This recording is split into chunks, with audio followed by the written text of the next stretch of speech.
네, 복팟 플러스입니다. 안녕하십니까? 안녕하세요. 안녕하세요. 네, 소개 좀 합시다, 우리. 네, 저는 다랑어입니다. 저는 미미입니다. 안녕하세요, 눈썹입니다. 네, 저는 옷장입니다. 오늘은요, 제가 소개합니다. 초대교회사 다시 읽기라고 들어보셨어요? 초대교회사라는 책 많이 보셨을 거고, 또 다시 읽기라는 책도 많이 보셨을 거예요. 두 개가 합쳐진 책이 나왔습니다.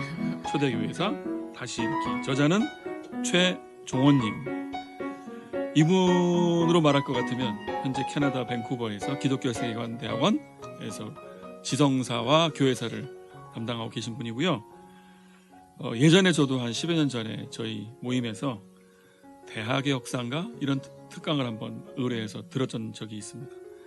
아주 꼼꼼하게 잘 다뤄주신 기억이 있었는데, 이분이 최근에 조금 새롭게 뭐랄까요, 버전 3.0 뭐 이런 식으로 뭔가 많은 걸 장착을 하고 돌아온 느낌이에요. 그래서 이 어떤 그 텍스트를 넘어 컨텍스트로라는 책도 내셨고, 그 다음에 초대교회에서 다시 읽기도 내셨고, 좀 현재 본과 상황에서도 계속 뭔가 이 얘기를 쉬지 않고 하고 계세요. 모르겠어요. 캐나다 가고 난 다음부터 생긴 현상 같기도 하고. 한국을 떠나야 되나요? 네, 우리 미미님 한번 뭐 가신다는데 가면 여쭤보세요. 네. 아니 왜 제가 10년 동안 맨날 책 읽는 것 같지는 않은데 최근 2, 3년 사이에 뭐가 막 쏟아지는 느낌이다. 이유가 뭐냐. 알겠습니다. 네, 아마 이거 제가 들으실 이번 것 주에 제가 밴쿠버를 가지 않겠습니까? 네. 가서 만나 뵙고 물어보겠습니다. 이분이 저한테 어떤 존경하는 이강일 목사님께 건강과 건승 이런 거 쓰는 분이에요. 저한테. 이 선물 받은 책이에요. 존경하는. 네. 낯섭니다. 네, 하여튼 그만큼 알고 지내는 분인데 뭐 더 알고 지내고 싶은 마음이 있고요. 근데 어느새 캐나다로 가셔가지고 가끔 이제 뵐 수밖에 없게 됐는데, 하여튼 이분의 책입니다. 소제목은 민족과 인종의 경계를 초월한 공동체. 아주 제목도 대단해요. 민족과 인종의 경계를 초월한 공동체, 초대교회사 다시 읽기가 되겠습니다. 이분은 영국의 버밍엄에서 역사학 전공하셨고 서양 중세사로, 그 제목도 중세말 잉글랜드 대학과 종교 담론에 관한 논문으로 박사학위를 받으셨어요. 그리고 선교단체에서 또 간사를 하셨던가 아마도 해서 뭔가 이 대학에 대해서 또 복음주의자들의 관심사에 대해서 잘 알고 계시고, 또 복음주의에 대한 또 의견도 갖고 계시고 이제 그런 분이십니다. 그래서 복음주의 대중들이 어떤 걸 필요로 하는지 알고 계시고, 그래서 그런지 이제 그 대중들에게 뭐가 필요한지 이제 컨텍스트에 대한 중요성, 그 다음에 다시 읽기에 대한 중요성, 뭐 새로운 관점 이런 얘기를 하고 계세요. 책 표지는 이거 무슨 색이라고 그러지? 베이지색이라 그러나요? 베이지색에 홍성사에서 나온 책입니다. 2018년에 벌써 또 이제 2년째가 돼버렸네요. 최신간이었는데 하여튼 그런 책. 초대교회는 과연 이상적이었나? 다시 낮은 곳으로, 다시 환대와 포용으로, 이런 정신이 이제 깔려 있습니다. 네, 뭐 궁금한 거 없어요? 다시 읽기라면 뭔가 새로운 관점이나 뭐 놓쳤던 뭔가를 제시하시는 건가요? 그렇죠. 정말 중요한 질문하셨습니다. 맞습니다. 아마 전통적인 교회사 그러면 성장사, 분열사, 이단과 정통, 우리 교단 만세 이렇게 갑니다. 아니면 초대교회를 이상화시켜서 초대교회가 참으로 좋은 곳인데 우리 돌아가자 이렇게 쓰이는 게 흔한 우리 방법이었는데, 이분은 아까 그 소제목에서도 말씀드렸지만 초대교회는 민족과 인종의 경계를 초월했던 공동체였다. 이런 얘기를 하고 싶으셨던 거예요. 이게 다시 읽기죠. 그러니까 다시 읽기는 관점이 하나 장착이 된 건데, 그래서 이렇게 단어를 쓰면 저자가 좋아할지는 잘 모르겠습니다만 일종의 포스트 모던의 시선, 포스트 모던의 좋은 점들이랄까요? 그런 필요한 교훈이 있잖아요. 뭐 소수자, 뭐 개인, 또 인간의 존엄성 이런 것들이 다시금 부각되는 주장이 만약에 포스트 모던의 어떤 좋은 주장이라면 이제 그 관점을 가지고 다시 교회사를 돌아봤을 때 이게 보이셨던 것 같아요. 이 초대교회가 그냥 열정적 전도로 된 게 아니라 어떻게 말하면 마음을 활짝 열고 너무나 다른 이질적인 존재들을 맞이한 거 아니냐. 그리고 이제 급속한 성장을 경험했고 하는 그런 두루, 그런 면에서 다시 읽기였다 이렇게 볼 수 있을 것 같아요. 뭐 기본 줄거리는 그 시간의 흐름을 따릅니다. 그래서 초대교회 초기부터 시작해서 나중에 400년대까지 아우구스티누스가 이제 중세신학, 중세교회를 여는 그 시점까지 약 400년의 이야기를 쓰는 건데, 이제 뭐 단권으로 우리 그 평신도들이 교회사를 보려 그러면 단권으로 다 끝내고 싶잖아요. 그러니까 초대교회사라는 특정 시대만을 본다는 게 조금 내가 너무 일부를 보는 게 아닌가 하는 생각이 들 수도 있는데, 저는 오히려 이게 단권 교회사를 찾는 분들이 계시다면 전체 교회사를 오히려 다루는 것보다 이 최정원 교수의 초대교회사 다시 읽기를 보는 것이 훨씬 더 유익하겠다는 생각이 들었습니다. 왜냐하면 교회사 얘기가 그래요. 400년 전까지는 이제 니케아 공의회, 뭐 칼케돈 공의회, 무슨 콘스탄티노플 공의회에서 공의회와 이단과의 싸움, 가장 다채롭고 역동적인 시즌은 이 초대교회사가 맞아요. 중세는 또 우리 교회사가 아니잖아요. 가톨릭 이야기니까 또 펑펑 뛰는 게 있어요. 그런 면에서 볼 때 전체 교회사의 스토리의 한 70%는 초대교회가 갖고 있는 것 같고, 그런 면에서 볼 때 이건 단순히 부분 교회사가 아니라 이것만 잘 소화를 하셔도 이유를 설명을 잘 할 수 있겠다는 차원에서 초대교회사가 좋은 것 같습니다. 하여튼 그래서 줄거리는 400년에 관한 이야기가 맞는데, 또 뭐 이 글에 또 특징이 있다면은 초대교회사만을 전문적으로 세세하게 다룬다기보다는 중요한 이슈를 정확히 잡고 계시고 그 이슈가 어떻게 전개되는지도 명확히 설명하고 있고, 그다음 마지막에 꼭 가면 한국교회를 끌어와요. 그래서 비교해보자 이거죠. 오늘날 이 한국교회의 어떤 이 문제와 당시에 이 사건이 어떻게 연동되는지 이걸 친절하게 그때마다 하나씩 끌어놓기 때문에 글쎄요, 교회에서 스터디하기 참 수월하긴 한데, 이제 문제의식이 아무래도 포스트 모던의 시선 혹은 있기 때문에 전통적 교회의 교인들이 바로 보기에는 조금 주춤주춤할 수도 있어요. 문제의식이 꽤 레디컬한 부분이 있기 때문에 그런 부분이 있습니다만, 이제 복음주의자로서의 어떤 자세나 태도를 유지하고 계시기 때문에 큰 문제 없이 공부하는 데 도움이 되겠다 싶습니다. 그 다음에 이 책의 그 목차나 편집 스타일은요, 총 12장으로 돼 있어서 12장짜리가 좋아요, 스터디하기가. 뭐 교회란, 초대교회 형성 배경, 유대교와 기독교, 그래서 기독교가 유대교의 분파냐 아니냐, 뭐 그런 질문들. 그 다음에 라틴교회와 동방교회, 초대교회 이단들과의 어떤 싸움이 있었는지, 그 다음에 수도원 이야기, 뭐 기독교 공인된 사연, 니케아 공의회, 그 다음에 교회 교리의 확립과 분열, 그리고 아우구스티누스와 역사, 이렇게 해서 편집이 되어 있고요. 이 책의 이제 중심 주장을 한마디로 줄이자면 이렇습니다. 이게 줄어들겠냐마는 교회사가 그냥 제가 억지로 한번 줄여봤어요. 이렇게 뭐냐면 초대교회는 타자를 포용할 때 비약적인 성장을 했고 그 타자를 배제했을 때 무너졌다. 이게 전체 이야기입니다. 동의? 네. 미미님 교회사 좀 보셨죠? 그 이분의 다른 책도 이런 비슷한 그 문장이 나왔던 것 같고, 작년에 교회 탐구 포럼에서 그 혐오와 배제라는 주제로 그 할 때 이분 원고도 하나 들어갔었는데, 역시 그 원고 내에도 어떤 이런 내용이 좀 들어갔던 것 같아요. 저는 이분의 그 표현이 되게 좋았던 것 같은데, 초대교회가 앞에도 설명을 하셨지만 어떤 혈통적 인종주의도 너무 섰고 문화적 인종주의도 너무 섰고, 이제 그랬을 때 교회가 이제 갔는데 다시금 교회가 그 벽에 배제나 혐오의 벽으로 갇혔을 때 다시 좀 쇠퇴하기 시작했다. 그런 시선이 되게 좀 좋았던 것 같습니다. 그렇죠.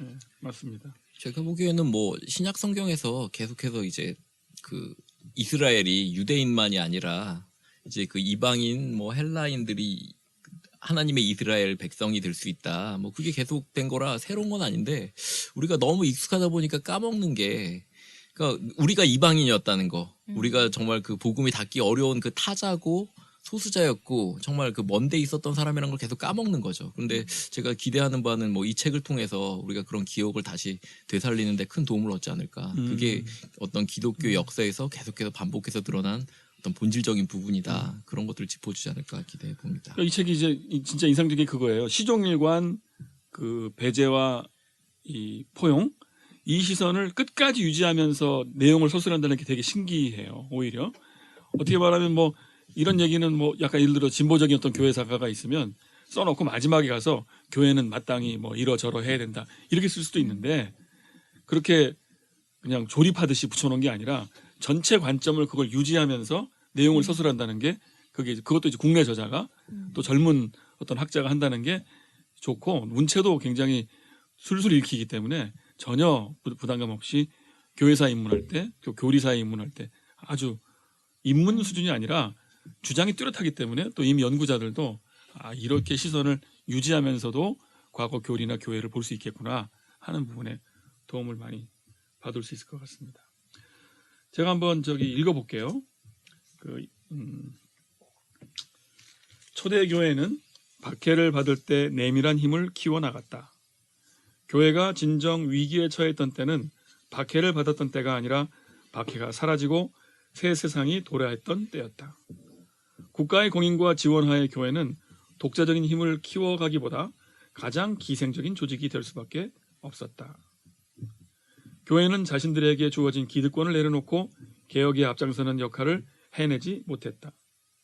교회가 국가교회로 되면서부터 사회의 기득권과 권력의 시스템에 협력하면서부터 그 악순환을 벗어나지 못했다. 교회와 국가 권력의 긴장관계가 사라진 후 교회는 늘 선택의 기로에 서야 했다. 국가주의에 봉사할 것인가? 인간의 본원적인 존엄성을 지켜나갈 것인가? 히틀러의 나치 정권에 부여했던 독일 교회의 역사는 그 답이 무엇인지 자명하게 알려준다. 국가주의는 유한하다. 신이 부여한 인간의 존엄과 가치를 지키기 위해 국가 권력에 맞서 순교를 택한 것이 기독교였다. 인간의 존엄과 가치는 국가 권력보다 더 지고한 가치였기 때문이다. 이렇게 되어 있습니다. 그러니까 이분이 끝까지 강조하고 싶었던 어떤 시선은 뭐냐면 인간의 존엄성과 가치. 이것이 국가보다 결코 밀릴 수 없다. 이 주장이 중요하고 이제 초대교회는 이 정신을 사실은 고수한 집단이 아니었던가. 그런데 이제 국가교회가 됐던 시점, 콘스탄틴 대제가 이제 기독교를 공인하고 그 313년인가요? 그 즈음부터 이제 교회가 국가화되고 국가와 교회가 붙어버리고 제도화가 일어나면서 그때부터 이제 아닌 것과 우리 것이 명확히 갈라지게 되면서부터 문제가 생겼다. 그 전까지는 그렇지 않았다. 이제 이런 얘기를 하는 겁니다. 근데 저는 이제 이 주장에 크게 동의하면서도 한 가지 뭐 다 빛과 그림자가 있는 거니까 그러면 타자들을 다 그럼 수용하는 그게 교회인가? 그럼 이질적인 사람들을 다 모아두면 교회예요? 그건 아니잖아요. 그냥 모아두면 무슨 플러스 알파로 좋은 게 생기나요? 다름이 한꺼번에 모여 있으면 막 생기는 건 아니잖아요. 근데 그렇게 뭐 주장하는 건 아닌데 그럴 수도 있겠다. 이건 사실은 교회가 뭐 모든 사람들을 그냥 모아놓기만 하면 저절로 사랑이 움트고 그런 건 아닐 텐데 이제 워낙 교회들이 그런 일차적인 개방 자체를 못하고 있기 때문에 그게 문제겠다 싶고 이 배제의 제도화라고 할까요? 교회가 좀 크면 제도화가 불가피하고 제도화가 되면 PR을 나눌 수밖에 없게 되고 신자 뭐 비신자 신자 중에도 1급 신자 뭐 이렇게 나누게 되잖아요. 근데 또 제도화를 안 할 수가 있나? 아니 비약적으로 포용을 해가지고 다 모으면 그 다음에 다 돌려보낼 수도 없잖아요. 그 모아놓으면 제도화는 불가피하고 이 딜레마랄까 악순환 선순환 이런 게 있긴 있는 것 같아요. 근데 그런 면에서에 대해서는 이제 자세한 기록은 없고 일단은 일차적 배제가 너무 심각하다. 그래서 그걸 열자는 제안이신데 저는 뭐 기왕이면 더 큰 대작이 되려고 한다면 그럼 모아서 뭐 어떤 얘기를 우리가 해야 되는 것인가 그런 부분도 있고요. 물론 이분은 여기서 이제 모든 이단들을 다 포용하자 그런 말씀은 안 하세요. 이제 삼위일체로 확립된 교리가 있고 예수님의 신성과 인성이 연합되어 있다는 교리가 있거든요. 근데 이 교리를 잘못 보면 아주 진보적이거나 아주 된 것에는 그런 것조차도 열어서 다양한 교리를 함께 하자고 하겠지만 이분은 이제 복음주의 시선을 갖고 있기 때문에 삼위일체 하나님과 예수님의 신인성의 연합이라고 하는 그 초대교회에 공통된 전 세계 공의회가 동의한 부분들은 확고하게 갖고 있죠. 그런 면에서 볼 때 만약에 배제가 싫다고 하는 배제 반대주의자들이 볼 때는 그것만 오느냐 이럴 수도 있어요. 영원한 이제 악순환에 빠지는데 그런 어떤 적정 수준에서 통일하고 연합하는 부분들은 말하고 있다. 이렇게 볼 수 있겠습니다. 근데 그 중에 이제 개인적으로 크게 유익을 봤던 부분은 뭐냐면 신성과 인성 논쟁이라는 게 되게 이게 헷갈려요. 그 교리사나 교회사 해보시면 아시겠지만 예수님이 하나님이다 이거 주장하는 것만도 한 300년 걸렸고요. 그 직후에 이제 그럼 예수님이 하나님이라면 그분 안에 있는 인간성과 하나님이라고 하는 속성은 어떻게 연합해 있는가? 이게 진짜 헷갈립니다. 이게 헷갈려가지고 교회사 책 찾아보세요. 요 신성 인성 논쟁사를 제대로 서술한 게 없다고 하면 좀 제 잘못인가? 제가 이해를 못했어요. 지금도 뭐 예수의 단성론, 양성론 이게 논쟁을 벌이거든요. 근데 이제 우리가 쉽게 식별하는 방법이 있잖아. 자, 우리 교단은 뭘 말하는가? 혹은 좋은 사람은 뭘 말했고 나쁜 사람은 뭘 말했는가? 이 얘기를 해야 되는데 그게 언제쯤에서 끝나냐면 아리우스파라고 예수님이 인간이었다고 주장한 그룹이 확실하게 이단이 돼요. 거기까지는 동의가 되는데 예수님의 신성과 인성이 다 있다고 다 동의하는데 그게 어떻게 있냐를 말할 때부터는 정치가 개입합니다. 그래서 이때부터는 인종, 문화 뭐 등등이 다 물고 물리는 악순환이 되면서 논쟁이 굉장히 복잡해져요. 그래서 예수님의 신성과 인성이 결합해서 제3의 신성을 만들었다는 사람도 있고 예수의 신성과 인성이 반반으로 딱 있다고 하는 사람들도 있고 어떤 사람들 예수와 신성이 놀랍게 연합된 사람도 있고 논의가 한 대여섯 개가 됩니다. 그중에 일부는 막 이단으로 쫓겨나간 사람들도 있고 그렇게 돼요. 아리우스 이단은 예수님이 인간이라고 말했기 때문에 이단인 게 확실한데 예수님 안에서의 신성과 인성이 어떻게 나누느냐의 문제는 진짜 헷갈리거든요. 근데 이 책의 미덕은 그걸 설명을 꽤 명확히 해놨어요. 우리 저 눈사님. 뭐라고? 예? 뭐라고? 그 말 하기 시작하면 얘기가 길어집니다. 저는 이제 정리했습니다. 이렇게 정리하면 되겠구나. 요거는 이 책 사서 네. 보시면 좋겠고 네. 교회사 수업을 들어야 될 신대원생 여러분, 신학교 여러분, 초대교회사 다시 읽기 요거 보시면 그 예수의 신인성 논쟁에 관해서 설명이 굉장히 명쾌하다. 그다음에 또 하나 이점은 이분이 교회사가가 아니에요. 이분은 중세 일반사 전공자세요. 이게 이분에게 큰 장점이자 약점이 될 수 있겠죠. 근데 이제 장점이 있다면 컨텍스트가 항상 끌어올라오기 때문에 예를 들면 어거스틴과 펠라기우스 논쟁이 있어요. 펠라기우스가 그 인간의 그 선한 의지를 발휘해서 구원을 얻을 수 있다 이런 주장을 한 사람이잖아. 이게 우리 설교 때나 우리 기독교인들이 가장 비난을 많이 하는 사람이잖아. 펠라기우스가. 근데 맥락을 설명을 해. 어떤 때였냐 그때가. 또 하나는 이제 신의 도성이라 그래서 그 어거스틴이 그 하나님 왕국과 인간의 왕국 두 가지를 얘기한단 말이에요. 왜 그런 기묘한 얘기를 했을까? 그것도 당시의 맥락이 있었습니다. 가장 큰 문제의식은 뭐였냐면 제가 이제 제일 인상적으로 받았던 건 아까 말한 신인성 논쟁에 관한 설명이 너무 잘 돼 있다. 교리사적으로. 교회사적으로는 어떤 설명이 재미있냐면 왜 아우구스티누스가 신의 도성을 썼을까? 그때 질문이 있었어요. 뭐냐면 로마 제국이 기독교를 공인했을 당시에 사람들이 환호했답니다. 드디어 인간 제국이 하나님의 나라를 이루었다 이거죠. 그러니까 로마와 교회가 붙어버린 거예요. 그러니까 하나님께 영광을 돌릴만 했어요. 근데 영광을 돌리자 말자 100년 사이에 이 로마가 망해요. 게르만족의 침입 때문에. 그때 질문이 생긴 거예요. 아니 얼마 전까지 로마 제국과 교회가 완전히 동전이 앞뒷면처럼 돼가지고 하나님 나라가 완성이 된 상황인데 100년 만에 망했으니 이 상황을 어떻게 설명할 것인가? 하나님의 실패인가? 하나님의 버리심인가? 그때부터 세속 역사 안에 임하신 하나님 나라가 어떻게 임하는지에 대한 고민을 시작하게 된 계기를 이제 아우구스티누스가 마련을 했다.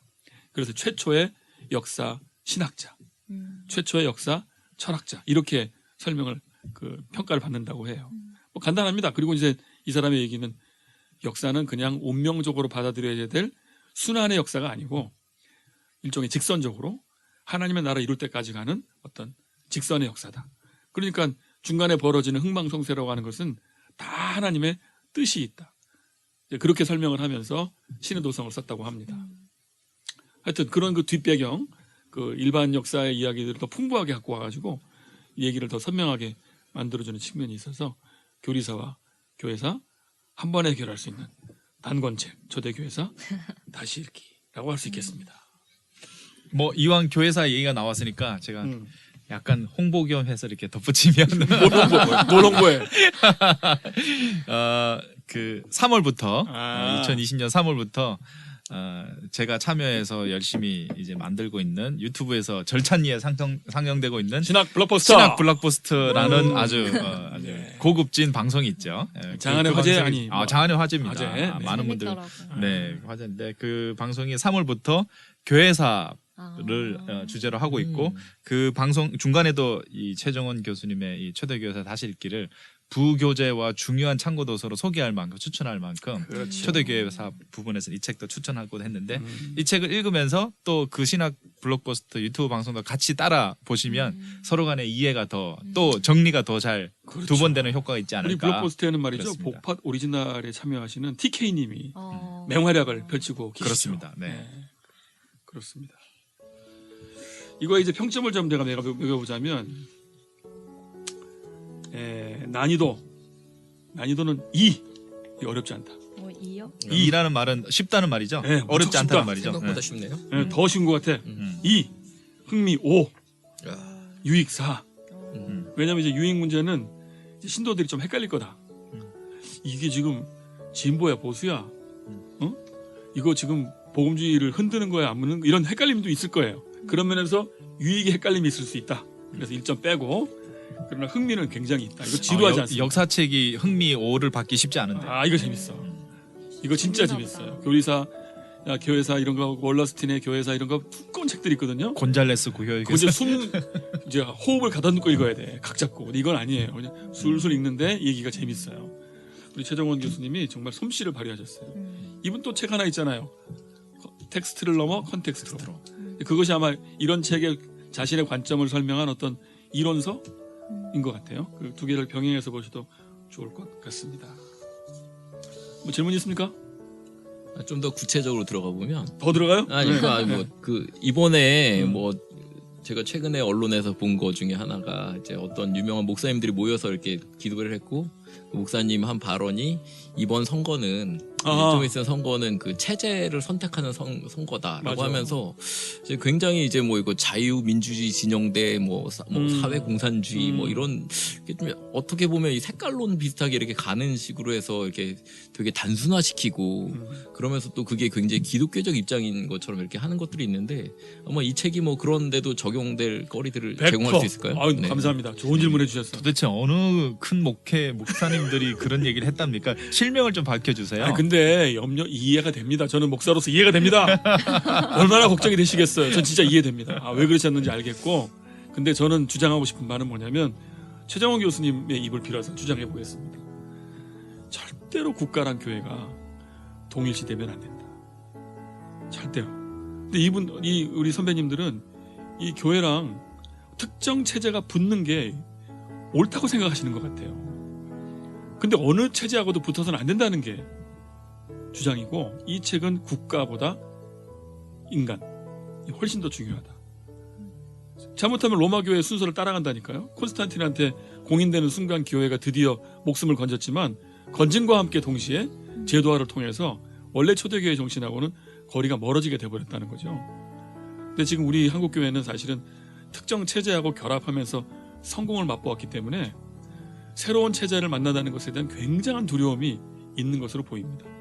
그게 이제 손실을 가져올 거라는 예측도 하시니까 걱정이시겠죠. 근데 교회의 원래 모습은 현실에 존재하는 특정 체제와는 기란관계 내지는 불가근 불가원, 가까이 가고 싶어도 좀 멀리 있고 멀리 있고 싶어도 가까이 있어야 되는 그런 관계인 것 같아요. 그런 면에서 좀 국가와 교회를 분리하는 이 태도가 이 책에 나온다. 그렇습니다. 네, 책을 읽어보고 답을 찾아보겠습니다. 그러시죠. 이렇게 해서 최종원의 초대교회사 다시 읽기 마치겠습니다. 감사합니다. 감사합니다. 감사합니다.